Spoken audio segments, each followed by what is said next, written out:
আসসালামু আলাইকুম। প্রিয় শিক্ষার্থীরা, আশা করি তোমরা সবাই ভালো আছো, স্বাস্থ্যবিধি মেনে সবাই সুস্থ আছো। অনলাইন ক্লাসের ধারাবাহিকতায় শাহাবুদ্দিন সরকার স্কুল অ্যান্ড কলেজ কর্তৃক আয়োজিত অনলাইন ক্লাসে ইসলামের ইতিহাস ও সংস্কৃতি বিষয়ের দ্বিতীয় পত্রের থেকে ক্লাস নেব। আজকে দ্বিতীয় পত্রের প্রথম অধ্যায়ের একটি গুরুত্বপূর্ণ বিষয় নিয়ে আলোচনা করব। আজকে আমার আলোচনার বিষয়বস্তু মুইজউদ্দিন মোহাম্মদ ঘুরি। মুহাম্মদ ঘুরি, এই ঘুরি শব্দটা থেকেই আমরা বুঝতে পারছি যে মোহাম্মদ ঘুরি ঘুর রাজ্যের একজন অধিপতি ছিলেন। তো আলোচনার প্রথমেই আমরা সর্বপ্রথম ঘুরিদের পরিচয় সম্পর্কে জানব। আফগানিস্তানের গজনি এবং হিরাত এই দুইটি প্রদেশের মধ্যবর্তী একটা পর্বত সংকুল স্থান ছিল। এই স্থানটি ঘুর রাজ্য নামে পরিচিত। এই ঘুর রাজ্যের অধিবাসীদেরকে ঘুরি বলা হয়। ঘুরিরা যখন শাসন কার্য পরিচালনা করছিল বা সেখানে বসবাস করছিল, সে সময় সুলতান মাহমুদ ভারত অভিযান করছিলেন।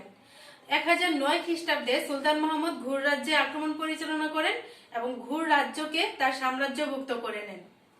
এ সময়ের পর থেকে ঘুর রাজ্যের অধিবাসীরা সুলতান মাহমুদকে তার যুদ্ধ পরিচালনায় বিভিন্নভাবে সহযোগিতা করত এবং বিশ্বস্ততার সাথে সহযোগিতা করত।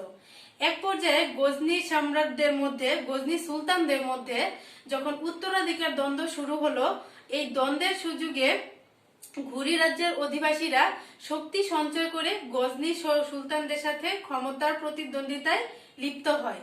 আর ক্ষমতার প্রতিদ্বন্দ্বিতার এক পর্যায়ে ঘুরি সর্দার সুলতান মাহমুদের হাতে পরাজিত ও নিহত হয়।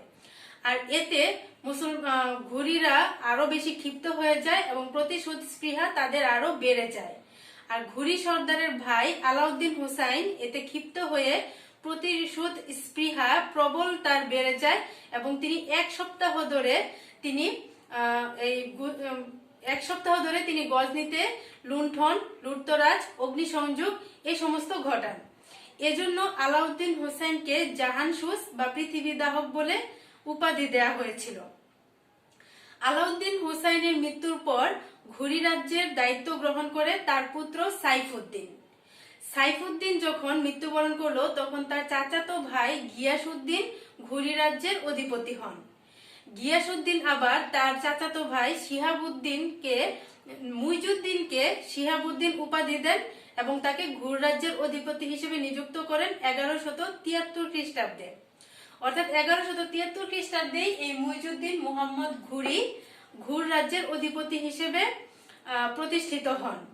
তো ঘুর রাজ্যের অধিপতি হিসেবে প্রতিষ্ঠিত হয়েই তিনি সর্বপ্রথম ভারতে একটি স্থায়ী মুসলিম শাসন প্রতিষ্ঠা করতে চেষ্টা করেন।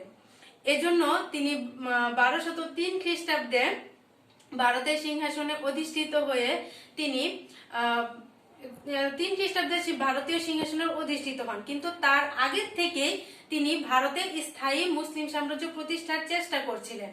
আর এরই ধারাবাহিকতায় তিনি 1175 খ্রিস্টাব্দে ভারতের সিন্ধু এবং মুলতান আক্রমণ করে।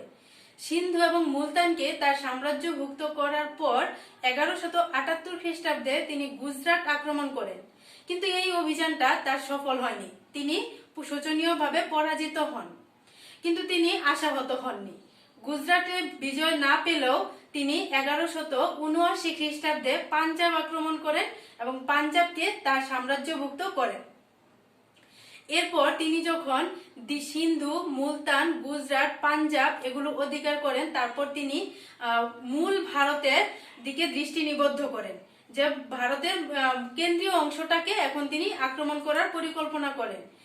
এরই অংশ হিসেবে দিল্লি এবং আজমিরের চৌহান বংশীয় রাজা পৃথ্বীরাজের বিরুদ্ধে তিনি একটি যুদ্ধে অবতীর্ণ হন। যুদ্ধ হয়েছিল মূলত দুইটি পৃথ্বীরাজের বিরুদ্ধে। একটা হচ্ছে, এই যুদ্ধটাকে বলা হয় তরাইনের যুদ্ধ।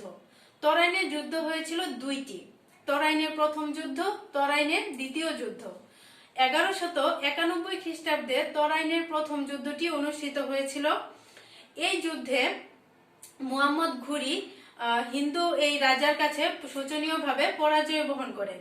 কিন্তু তার এই পরাজয়ের গ্লানি মোছার জন্য আরো তিনি প্রতিশোধ প্রবণ হয়ে পড়েন এবং তিনি দ্বিতীয়বারের মতো 1192 খ্রিস্টাব্দে এই পৃথ্বীরাজের বিরুদ্ধে আবার যুদ্ধ ঘোষণা করেন। 1,20,000 সৈন্য তিনি নিয়ে দিল্লির দিকে যাত্রা করেন।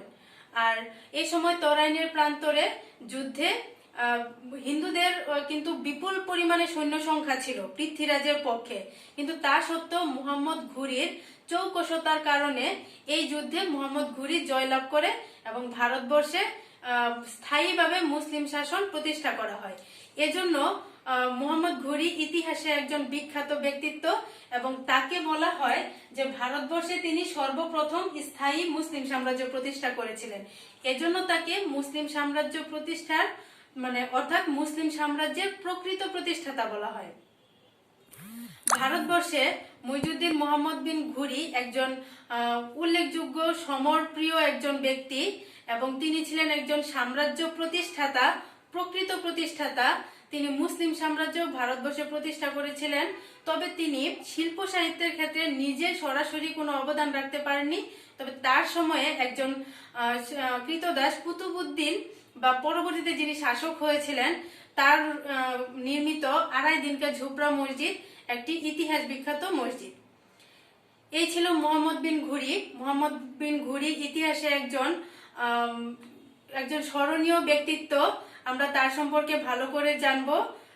আজকে আমাদের এই আলোচনা মুইজুদ্দিন মোহাম্মদ বিন ঘুরির আলোচনার মধ্য দিয়ে ভারতবর্ষে মুসলিম সাম্রাজ্য প্রতিষ্ঠা এই অধ্যায়টি শেষ হয়ে গেল।